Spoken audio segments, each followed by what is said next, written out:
Welcome to WebRTC Live.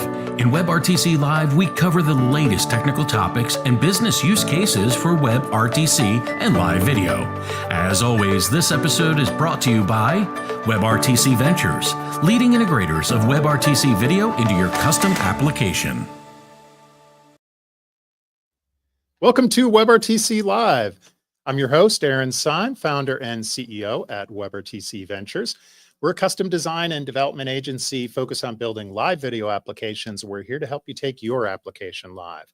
So thank you for joining us live today on YouTube, LinkedIn, and Twitch. And welcome also to anyone watching a replay of today's event. For those of you with us live, you can ask questions throughout the stream by leaving a comment in whichever platform you're viewing this. And joining me today is Yahia Salman, an AI researcher at George Mason University at their National Language Processing Lab, where he's also a computer science and physics student. Yahia won an award at the Stanford University's TreeHacks earlier this year for ZoneOut, an application that integrates Zoom real-time media streams with both LLMs and VLMs, plus Retrieval Augmented Generation to extract meaningful insights from both video and audio in virtual classrooms. You recently presented this work at the Zoom Developer Summit, and we'll be talking about it more today. Thanks for joining me today, Yahia. Of course, thank you for having me. Oh, it's a real pleasure, and you've done some really interesting work, so I'm excited to share it with our viewers in this conversation. But let's start with a definition for those not familiar. What is a vision language model, or a VLM? Good. So, I'm sure most people are familiar with LLMs, and probably a lot of you are familiar with VLMs. But it's essentially the same thing as an LLM, except it has vision capabilities. So you can give it like an image, and it's able to understand and extract some data, and do some processing on it, or whatever your use case is. Nice. And you give it an image as opposed to a video stream. Is that correct? It handles individual image frames, basically. Yeah, there's some they're very far and few between, but for example, Google has something called Gemini Live, where you can actually pass a video through. But the most traditional use of VLMs is just passing an image through. Yeah, and that's different than some prior generations of this type of technology have done things like trying to auto caption an image and then feeding that caption into an LLM. A VLM is something a little more sophisticated than that, I believe, right? Yeah, kind of. A lot of times to try to understand, before the era of vision models, to capture kind of what was going on in an image, you had these captioning models. So you have a picture of a cat sitting on a mat, and so it says cat sitting on a mat. And then the way you'd be able to find relevant images or something in a search is it would take that text and compare it to what your search query was, rather than actually knowing what's going on in the image. But now we kind of get a little bit of a better understanding of what's going on within the image, within the context, and we can understand more complex layouts and stuff like that. Excellent. So we're going to dive into some more specifics around that in the application you built. First, I want to share a little bit more kind of about your background, your interest in this. So you're a rising senior at George Mason University in Virginia, doing a summer internship in Texas now. Tell us a bit about what sparked your interest in the intersection of AI and real-time video. Sounds good. So it actually goes a little bit back to the end of my sophomore year. I had won the UMD hackathon, building some project using some facial recognition stuff and some emotion recognition. And a professor reached out to me to do research with him in that realm. And so I got really into the vision models, more traditional ones like CNNs and stuff like that. But I got into research in that sphere, and I was super, super interested. And I ended up publishing a paper in October regarding edge computing and stuff like that. But I after that, I'd been looking into LLMs. I kind of understood the theory and stuff, but I wanted to do a little bit of a deeper dive. And so I started interviewing for internships within this sphere kind of.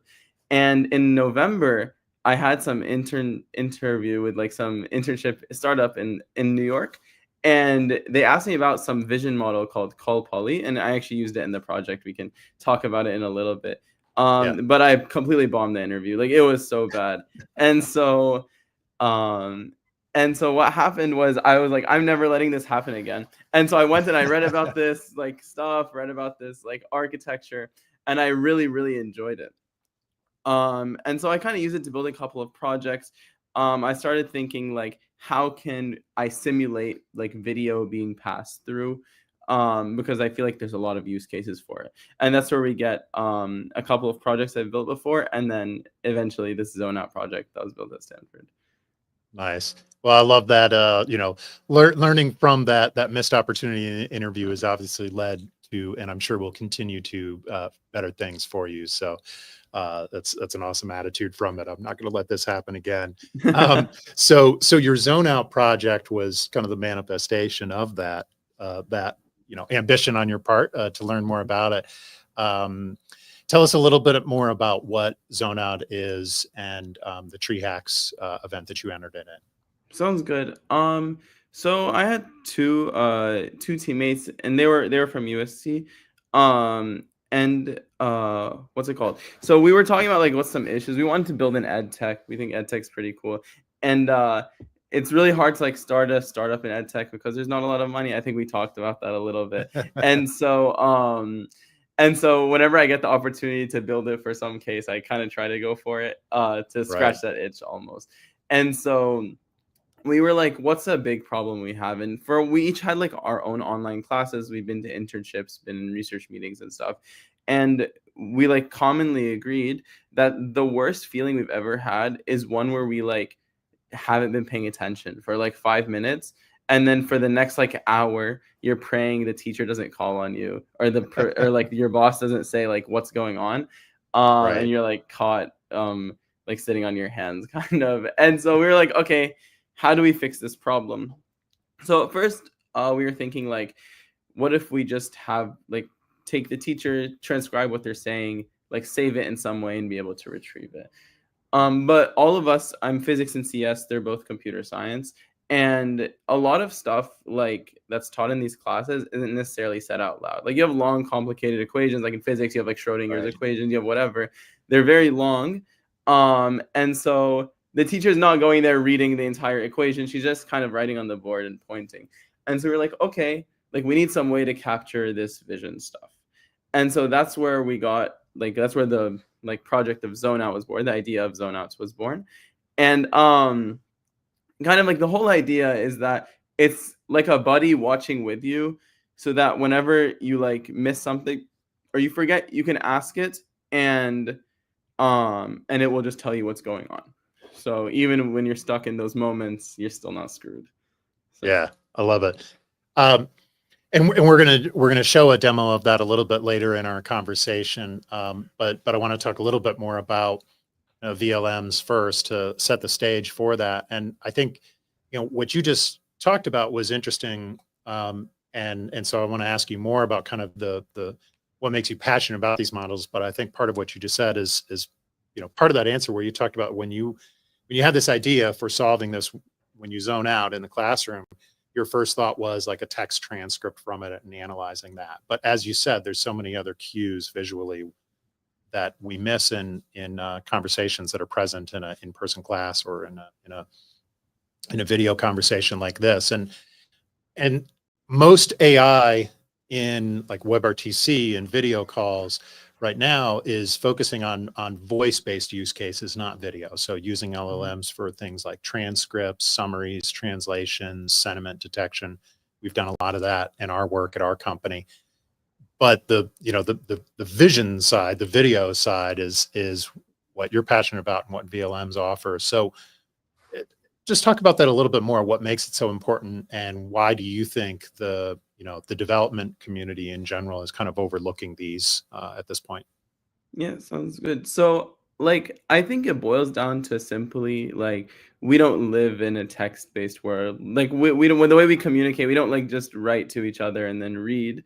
We observe so much. And so like if you think of like how you learn almost anything, it's by watching people do things. Like very rarely do you have somebody who will just read the textbook, ignore like all the graphs, all the charts, all the anything, and still like understand everything fully.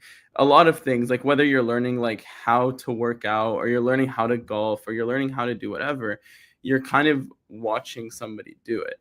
And so having like only descriptions of stuff and only like, it seems kind of like naive, not naive, but like just a very small first step into what the future of AI really will hold. Because in the end, it will be something that can teach you stuff, can kind of be a companion in almost everything. So like can super your productivity throughout everything, and be having just text-based models is like, we'll never do that. Right. Yeah, you'll miss all that other context in it. So from a technical perspective, talk a little more about what makes a VLM different from a text-based LLM, which is what most of us are used to interacting with at this point, and maybe also what makes a VLM different than a more traditional computer vision model. Sounds good. So this, like, the difference is actually really small in terms of the architecture. And so you have your traditional transformers, which kind of back the LLMs now, and you like have an image sequence. It gets encoded with some methods, and then or like turned into like tokens, and then that gets passed through the decoder model, and then that gets passed like with an output. Vision models are almost the exact same thing, or like, but it just has a vision transformer instead of like a regular transformer. And what that means, it came out in a paper, I don't actually remember when, but it was called "An Image is Worth 16 by 16 Words." And so what it does is it takes an image and it patches it into like little pieces, and passes like a convolution over it to just turn and like flatten each patch, just turn it into a sequence of like pixels that get encoded. That then gets passed through the vision transformer, and it's the same exact thing. And so what makes like a VLM different from an LLM is in like the pre-training process, like along with training it on like the common crawl or whatever, like massive data set, they also train it on a massive data set of images that they follow through this exact same way that I just mentioned. So in terms of architecture, it's like super, super similar. There's just like some additional step that's put on top of it. But somehow we found that like just that little bit makes these exact same models be able to understand all this context. Right. So, yeah. And for developers who have done work already integrating a text-based LLM, you know, into their application, we're accustomed now to, you know, the idea of creating a text-based prompt for that, terms for that, like prompt engineering. You know, it's creating whole disciplines and books and everything about that. And then we get that response back in a text-based format. So from a like integration developer's perspective, thinking of that VLM or the LLM as a black box that they're interacting with, how different is it to interact from a programming perspective with a VLM versus an LLM? Almost identical. The like everybody knows like that chat like paradigm that like started with the OpenAI API, that like where you have your like text and your system prompt and all of that.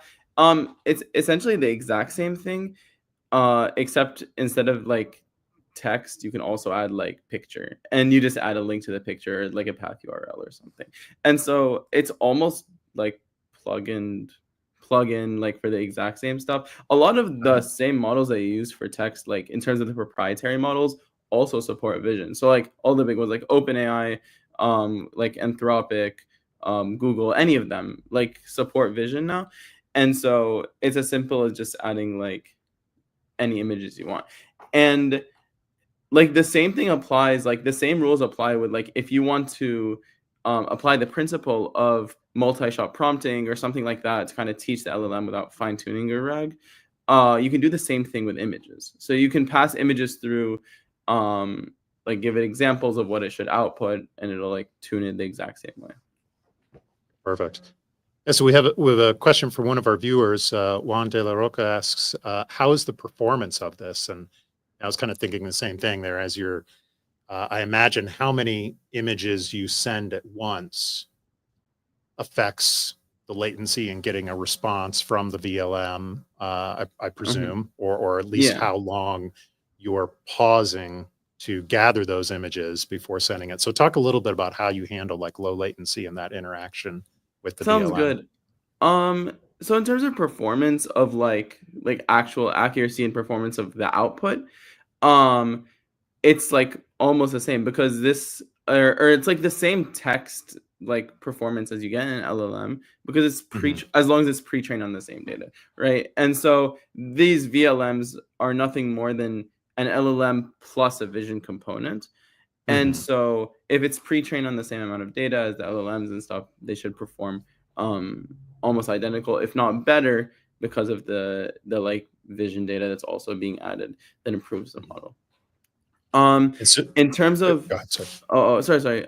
In terms of the like performance of like the input side, so we have like when you as you add more images, it takes longer because you have to go through this process of patching the images and stuff. And so you'll notice as you work with open source model, and when you work with open source models, as you increase the images, you'll need more like VRAM, you'll need more you need like better performance, you need like scale your machine vertically.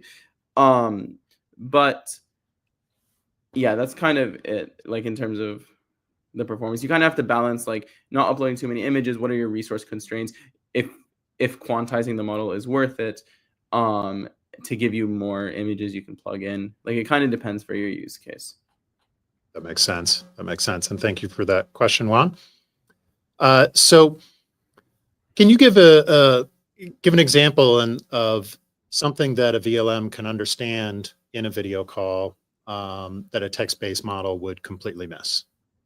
Sounds good. So like, I'll go back, I guess, to like the physics example. So even as simple as we can go into more complicated thing that the vision model would like destroy the language model in, but like as simple as still something that's text, but like the Schrodinger equation, for example, right? Like to take this image, which would like something that would be never said, and then OCR this like weirdly complicated equation that's not all like English symbols, and then that's also handwriting, so it's depending on the professor, and then turn that into something that's actually understandable is like so difficult. And so you're kind of stuck to like only English, only good handwriting, only proper layouts, and so it kind of screws you. Another thing is like charts and graphs and stuff like that. So charts and graphs are like so hard to understand by just captioning because there's actual data points involved. And so you can't just like say have some like you can, but like it's unbelievably like menial to like have this big long caption that's like at x equals 1, y equals whatever, x whatever. At that point you might as well just have the original data like and print that out. And so understanding these things kind of on the fly, which is like part of my research right now, and it's something that's super important in like not just ed tech but everything, because there's data everywhere, and so kind of understanding these things in the moment is super important. Excellent. We have another question here. Alberto Gonzalez asks, there are some popular LLM open source models like Llama, DeepSeek that are comparable to private models, to the paid models. What do you think are some great open source VLM models? Sounds good. So actually, I'm pretty sure I haven't used it yet, but Llama 4 has vision capabilities. I'm pretty sure, at least some of the bigger parameter ones, if I'm not mistaken. The one that I will use and the one that I found to have some of the best performance in terms of open source is the Qwen model. So Qwen has a VL, their own like a brand of vision language models, called like Qwen 2 VL, Qwen 2.5 VL is the most recent iteration, and I think they released some op-ed about Qwen 3 VL. I don't know when it's coming out, but it should come out sometime soon, and that one should be really good as well. But those are incredible because they have really low parameter like models, so you can run them really lightweight if you have a really easy use case. They have very, very large parameter models if you need those as well. Another actually very interesting one is, I guess, it's built on top. It's like a Quen decoder, but in terms of the transformer, Apple actually released a model called FastVLM recently. This came out like a couple months ago as a paper they wrote. And basically, they take a little bit of a different approach to the vision transformer, but it's for essentially taking some VLM and make it be able to run on like really small devices. So they're iPhones. And so you can get it with actually really low latency. And so if your use case is something more mobile, you're actually worried about like security or of your data and things like that, and you want to work on iOS, you can look out FastVLM. Otherwise, I'd recommend going with Quen 2.5 VL, whichever parameter one you need. So the fast VLM, you're running it on the edge, basically. You're running on the edge. It's a small enough Yes, model yes. that you're able to do that on the edge in like a native iOS application, which is interesting. Exactly. They have a very interesting like demo. It's like pretty simple, but essentially the VLM is running almost like a video stream and processing what's happening in the video in real time. Now, because it's really low parameters, it's not that smart. And so you'll see it mess up sometimes. And there's another one called small VLM, which you can run like on your laptop with what's it called? Oh, Llama CPP. And so and you can kind of see it has a similar capabilities, also a 500 million parameter model. And so it'll run really quickly, but you'll see it'll say some stuff that's not really happening. Sometimes it'll hallucinate and hallucinations of things still, for sure. Yeah, absolutely. Great. Thank you, Alberta, for that question. Why don't we go to a little demo video that we have of ZoneOut here so people get a sense of what you implemented and gives a little example of how this could be used in that ed tech scenario that you're talking about. Perfect. So I'm going to bring that up now. Is I'll join the Zoom meeting. You'll see. Maya's favorite animal is a turtle. Maya's favorite color is green.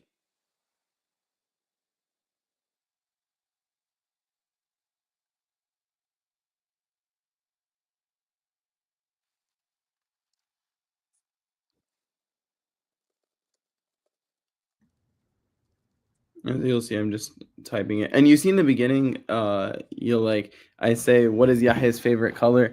That was kind of just to prove that it's learning, and I didn't like just pre-program these in.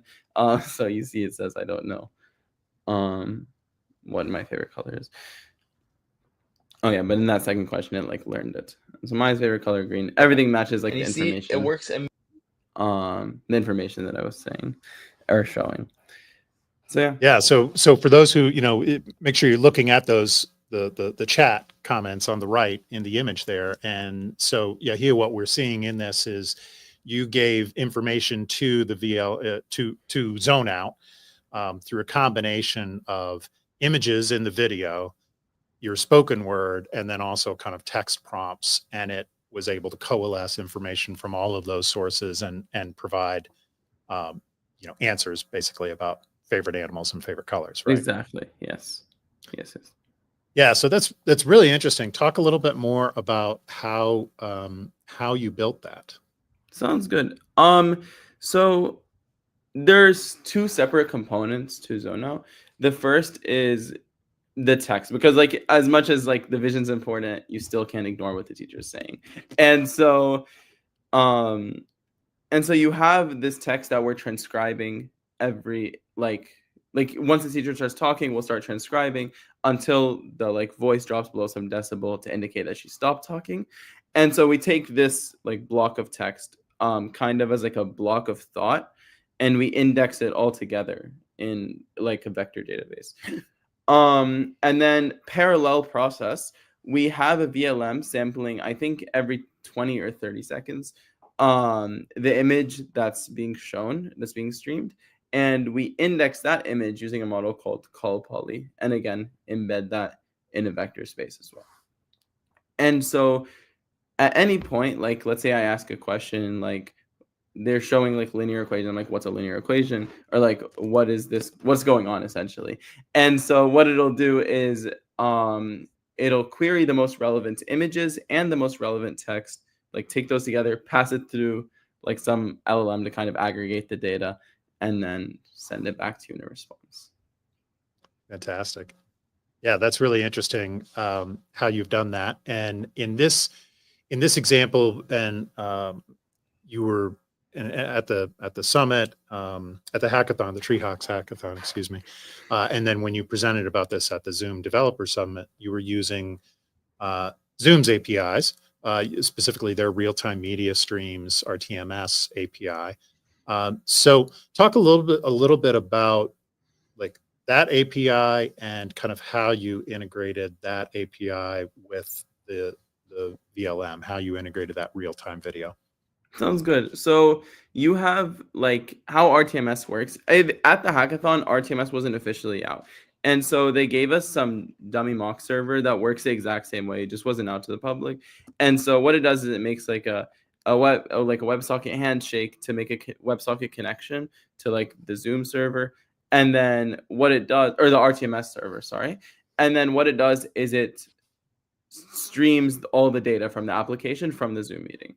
And so anything video, audio, and any other metadata. I can't think of it off the top of my head, but text chat, I would presume. Yeah. If there's text chat going on. Yeah, in the exactly. meeting, Any like emojis, whatever is going on in the Zoom meeting. And so it passes all those through to your application. Then it's up to you to filter out what do you want. And so we were just looking at the audio and the video, nothing else. And so it's very simple. Once it starts streaming it to your application, that's up to you now. That's like business logic. And so you figure out what do you want to do with this image? Do you just want to save them? Do you want to separately stream it somewhere? Like, are you trying to save this audio and just have it like in a Fireflies type thing where you just like have a meeting transcription or whatever you want? Right, exactly.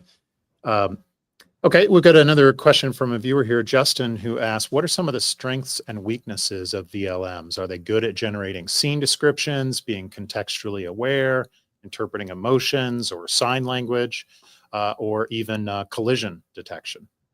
Okay.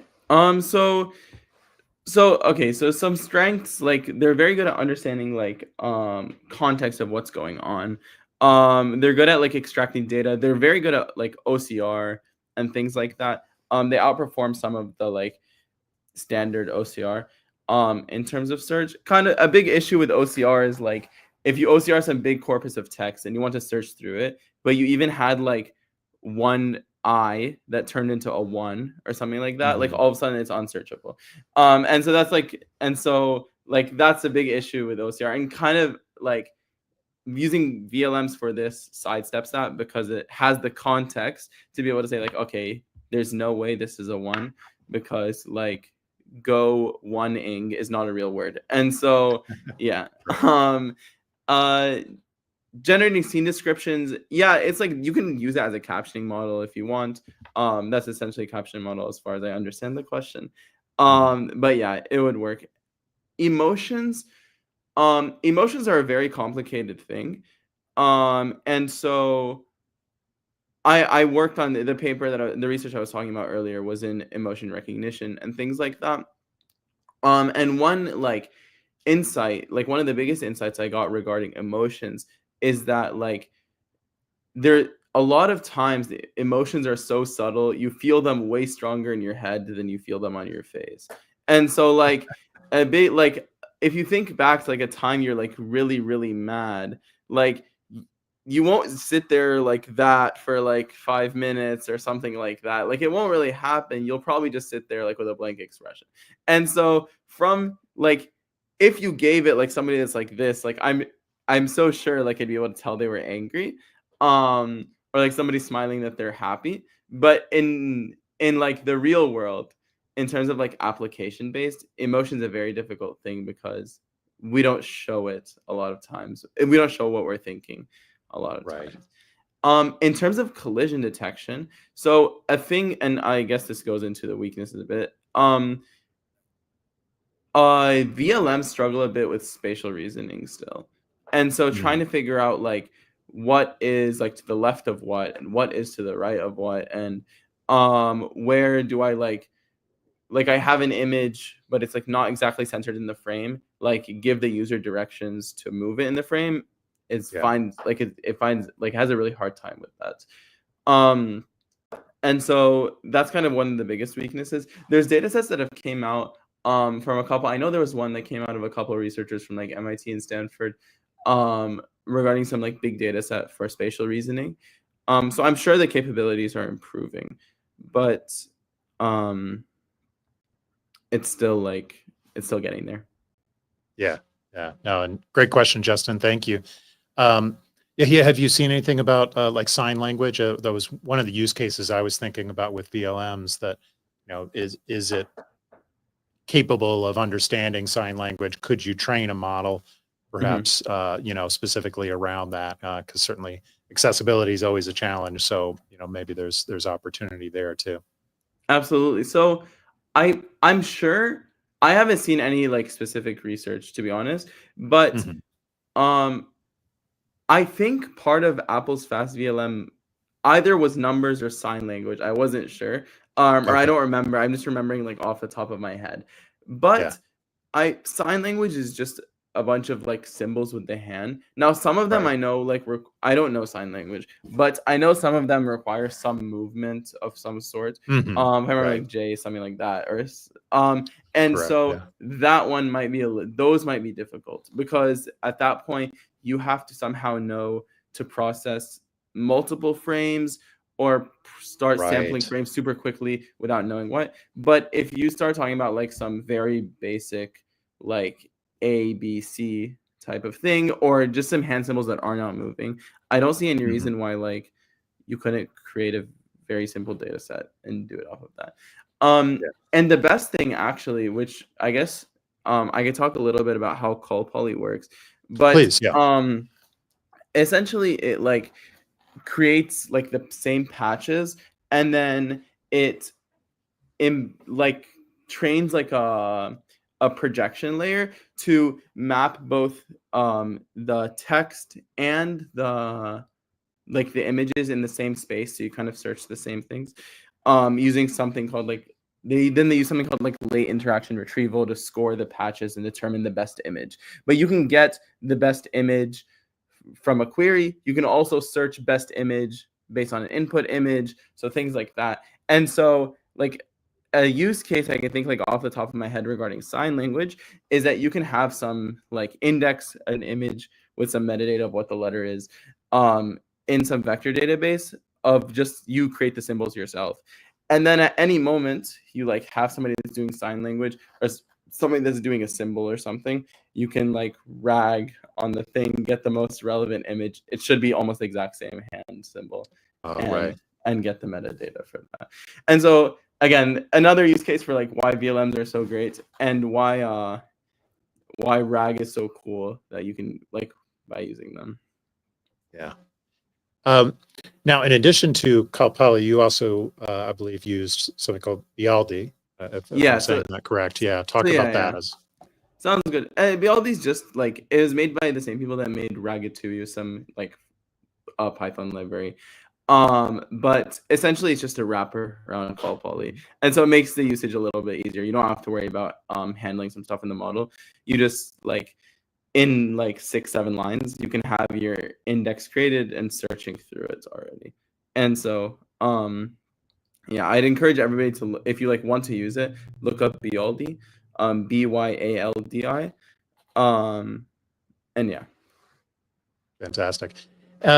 What other aspects of the architecture of ZoneOut have we not discussed?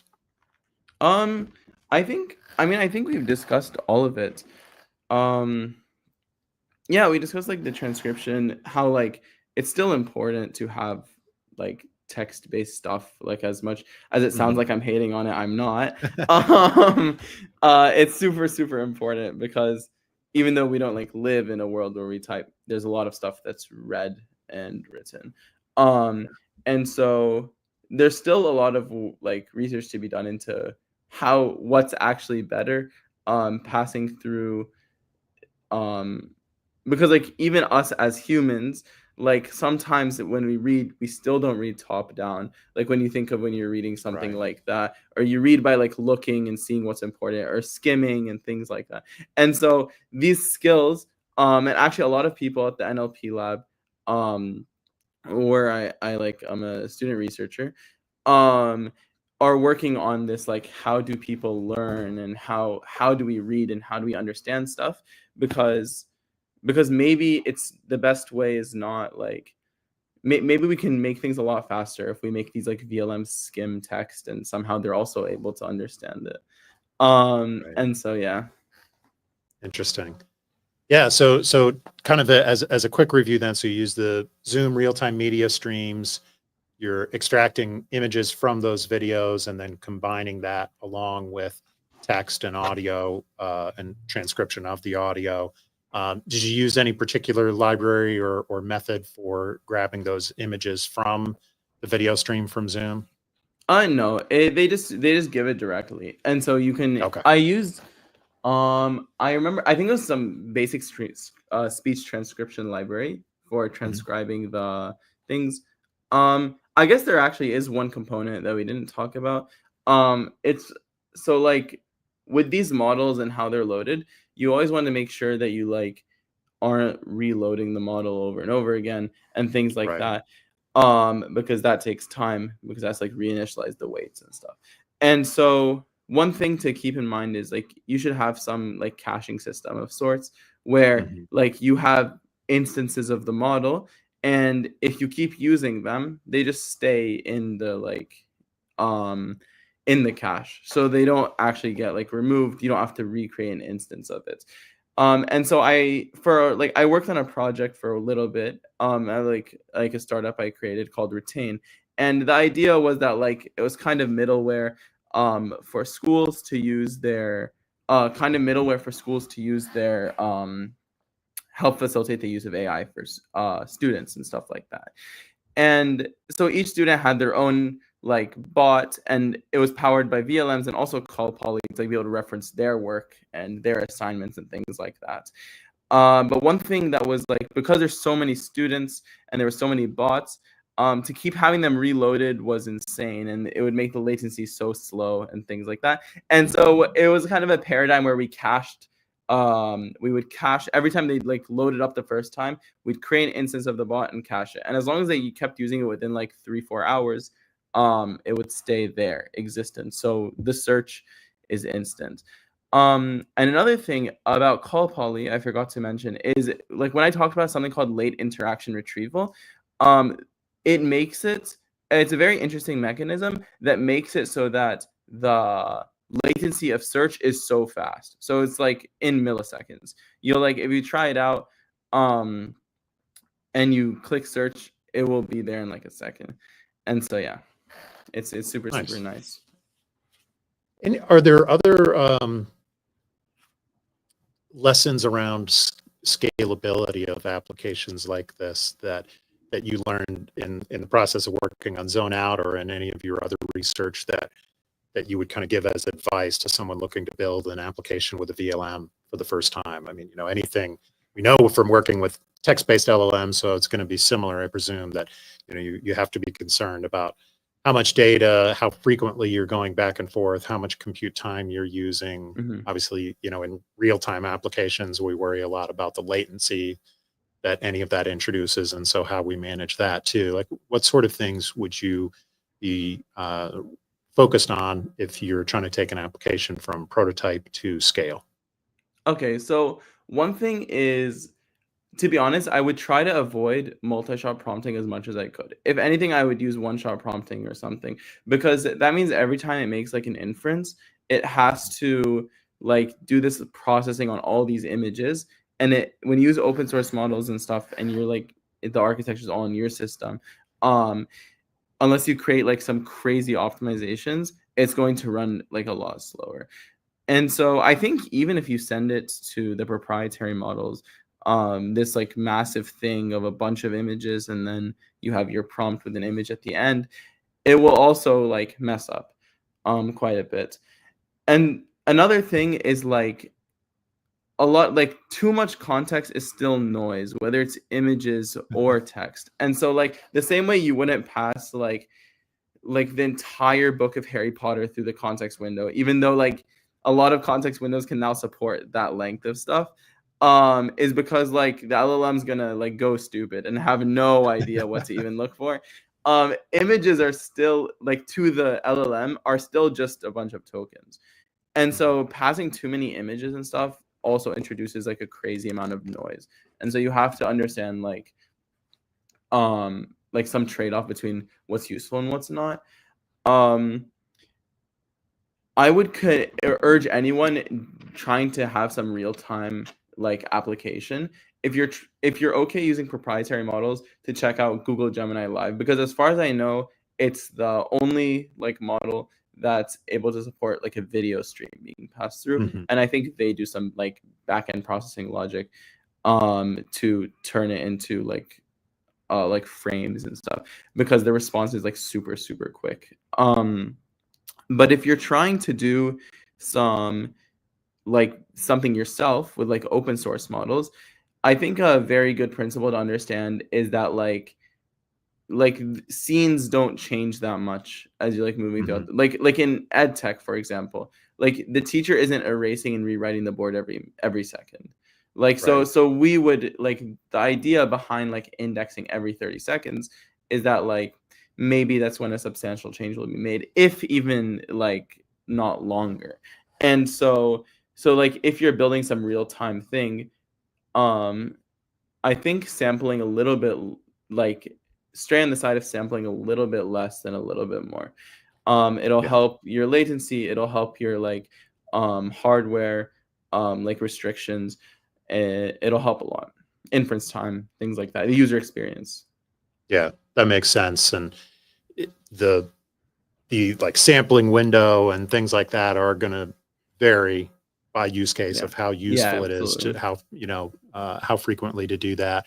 And so that also, I think, brings up an important aspect of any LLM based application. And so VLM also, that you need to build in a lot of observability into it and kind of like logging, so that you have, as you're starting to deploy it and test it in real world scenarios, that you have a good sense of, well, we know that this user was satisfied and this user was not. What was the difference between those? How can we tweak prompts, or, reduce latency or allow for more latency in order to get the right balance between, performance and cost, perhaps.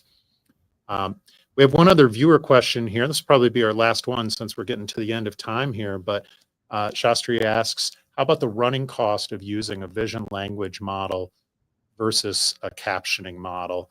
And I'd even extend that to versus an LLM as well. Do you have a sense of the differences in cost between that?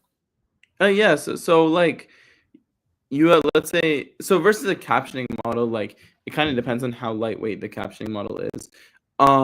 If you like, cost just comes down to like how much resources you have to use. And so if you have like a really lightweight captioning model, it'll probably be pretty bad, but it will be cheaper. But the same way you can run like a 500 million parameter vision model that's also terrible, but also like can caption stuff as well. In terms of VLM versus LLM, it, like when you think of they're just like parameters that are going through like forward propagation and stuff, and so it's the same amount of computations, other than the fact that the vision model has to do this patching process in the beginning, and so that takes a little bit more resources than just an LLM, because they encode these images and stuff and turn them into tokens. And so you will have to use more VRAM for an image-based model rather than a text-based model.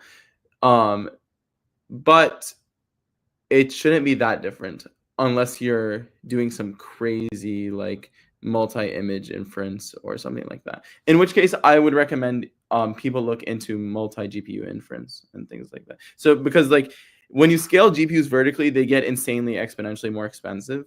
And so like you go from like an 40 gig A100 to even like an 80 gig A100, it's going to be like way more expensive than going from like a T4 to like or like an L4. It's like a 40 gig A100.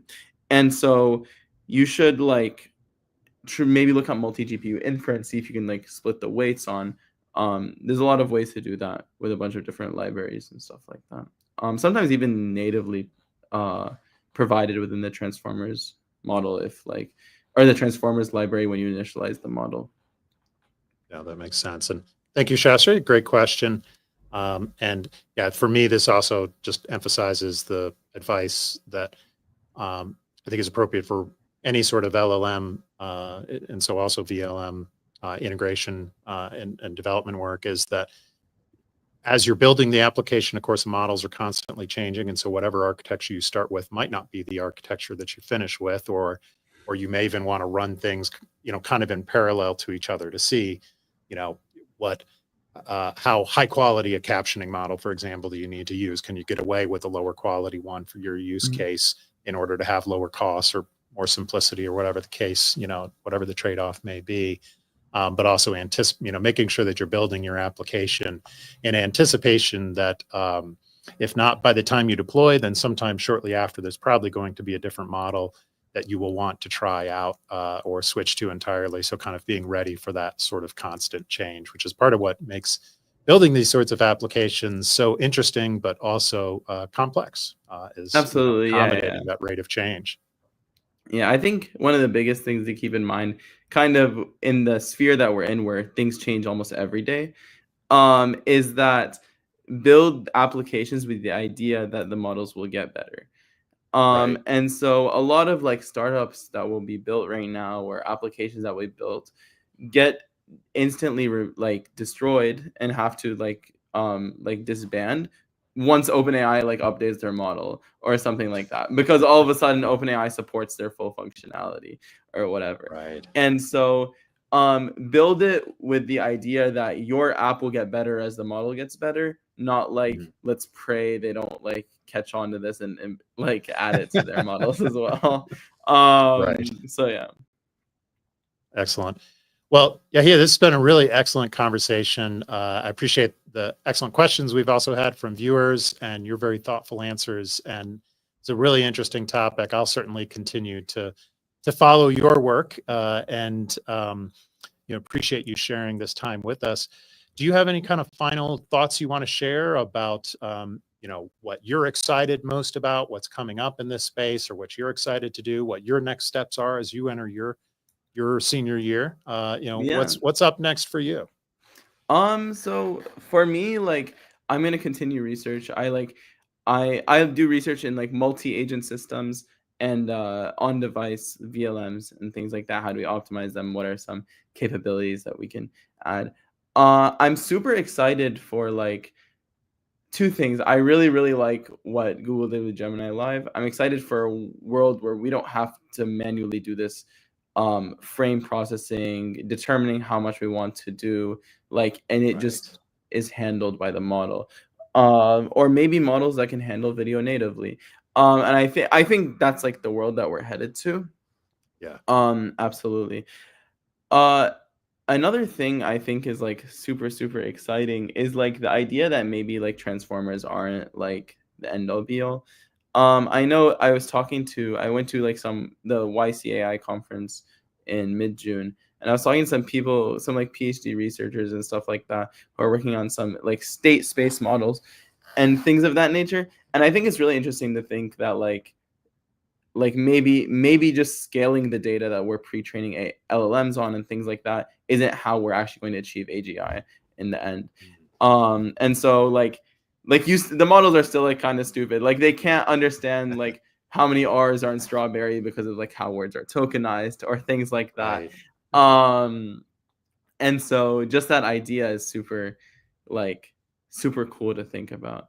I think there's a lot to be done, but I think I'll just keep working on my research. Hopefully see what comes out of that. All right. That sounds great. Well, is there any way that you would like our viewers to get in touch with you or to follow your work? Anywhere in particular they should go? So I'm on LinkedIn. I think most of my work updates probably are there. If anybody has any questions, like you remember afterwards, fully feel free to reach out on LinkedIn. I'm happy to answer any questions you have or kind of, if you're like going through some trouble implementing what I talked about today, I'm happy to answer any questions. So Thank you. Certainly appreciate it. We'll be sure to include a link to your LinkedIn profile when we put up the notes for this episode up on WebRTC.ventures. So yeah, Yahia, thank you so much again for your time. Really appreciate it. Enjoyed speaking thank with you you so today. much. You as well. Thank Thank you you. so much. I had a great time. Excellent.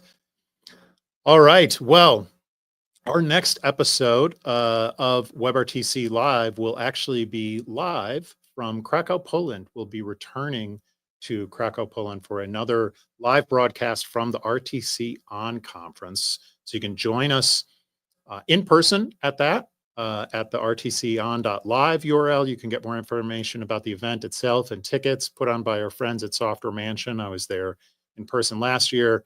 Great event, really interesting city. So certainly recommend you be there in person if you can. But you can also get on our mailing list at WebRTC.ventures, follow us on social media, and learn more about the exact timing of that episode once we finalize that information. So in a moment, I'll have Sahi joining me for our regular industry analysis segment, where we'll talk about if we really need end-to-end encryption in WebRTC applications. But let me just give you one reminder that the video for today's episode will be available on the WebRTC Ventures YouTube channel right away, as well as on our blog at WebRTC.ventures. And so to find more about this episode, as well as our upcoming episodes, follow us on social media at WebRTC Ventures on Twitch, LinkedIn, YouTube. Join our email list at WebRTC.ventures. So thanks everyone for joining us today. Let's make it live.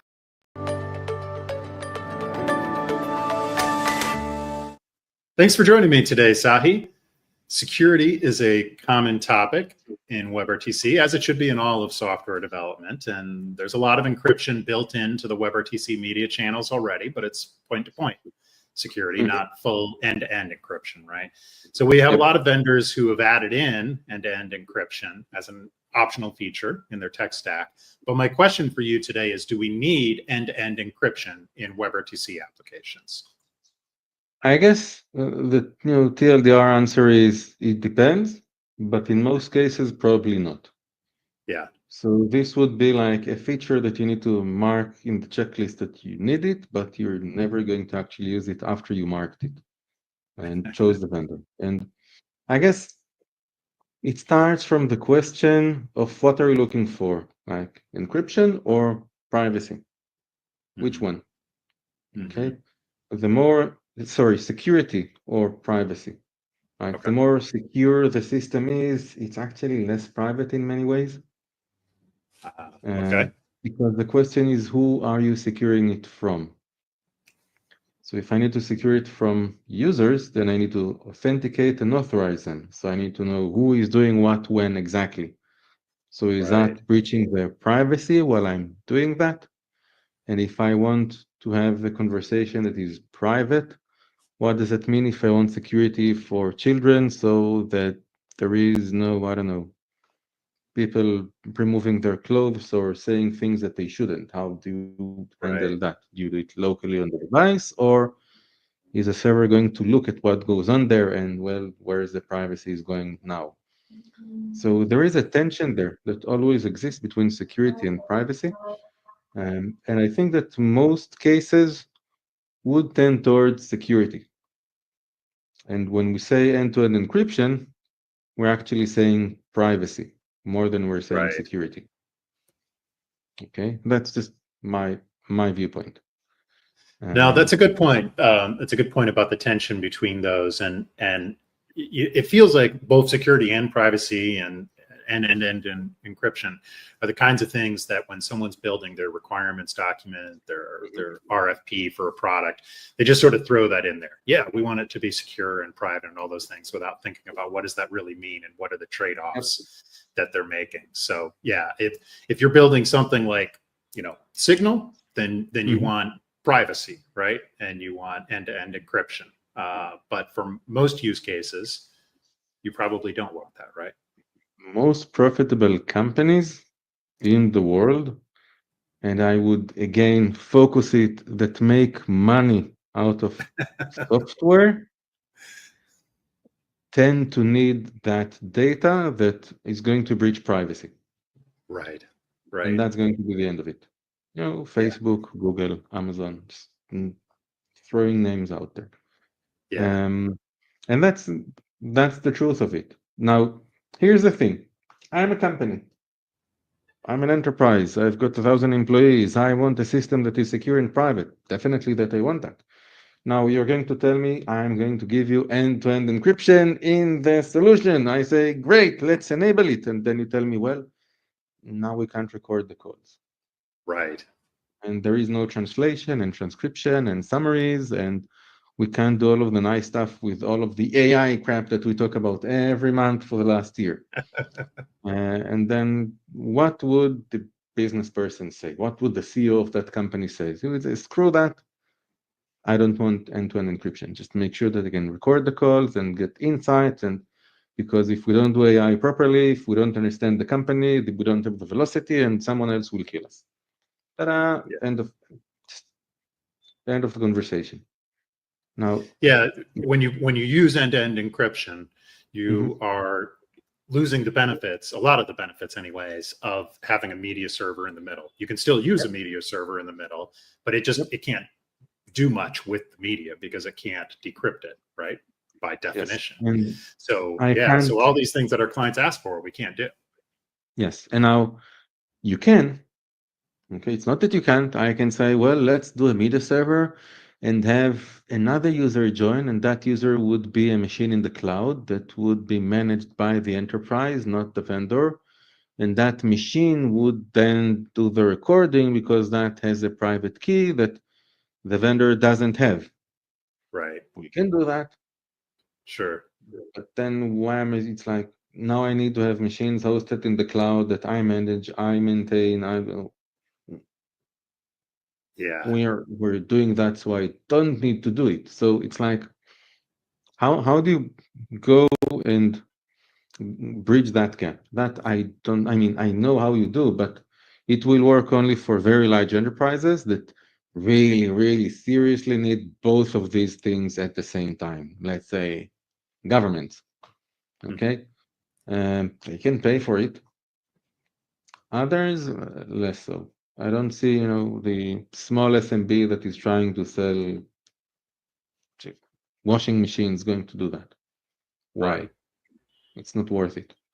And I think that in many ways, the way that end-to-end encryption grew up inside WebRTC was because of two things. At the time of inception of that, it came from a company that tried, I don't remember even the name, the company that decided to go against Bloomberg and bring some fintech solution that would allow also the people to interact in there, and then you don't want things to be recorded or to be able for others to join these sessions.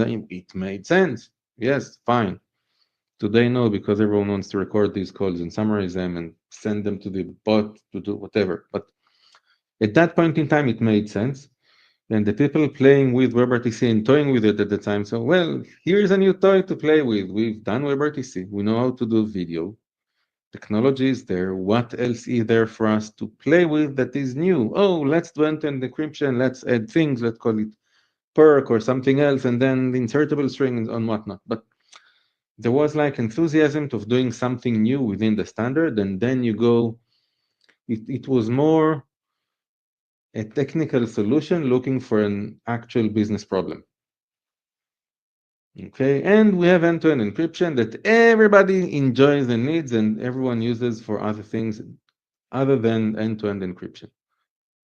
So yes, there are a few calls out there, a few vendors that actually need end-to-end encryption, and they would say, I'm fine with doing recordings. I would sacrifice that in order to have end-to-end encryption. A very less than 10% of the market. And that's being very generous in the numbers. Yeah. So end-to-end encryption is nice, I think. But that's where less useful than we've been marketed or told that it would be. Yeah. Yeah.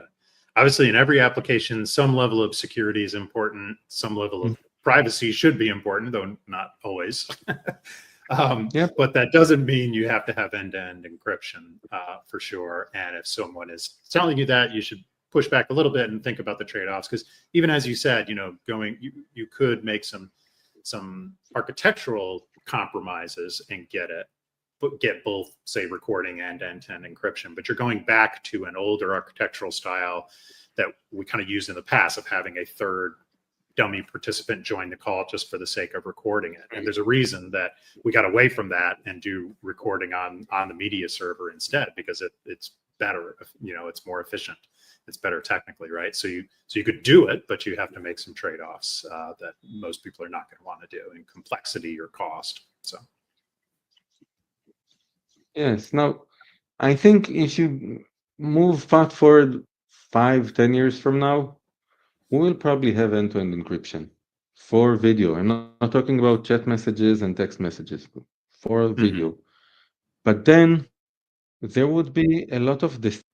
And how do we actually incorporate that in the other things that we need, like AI and recordings and transcription and translation and all of the other things? Do we do it on the edge? Do we try to segregate the machines in the cloud that have access or don't have access?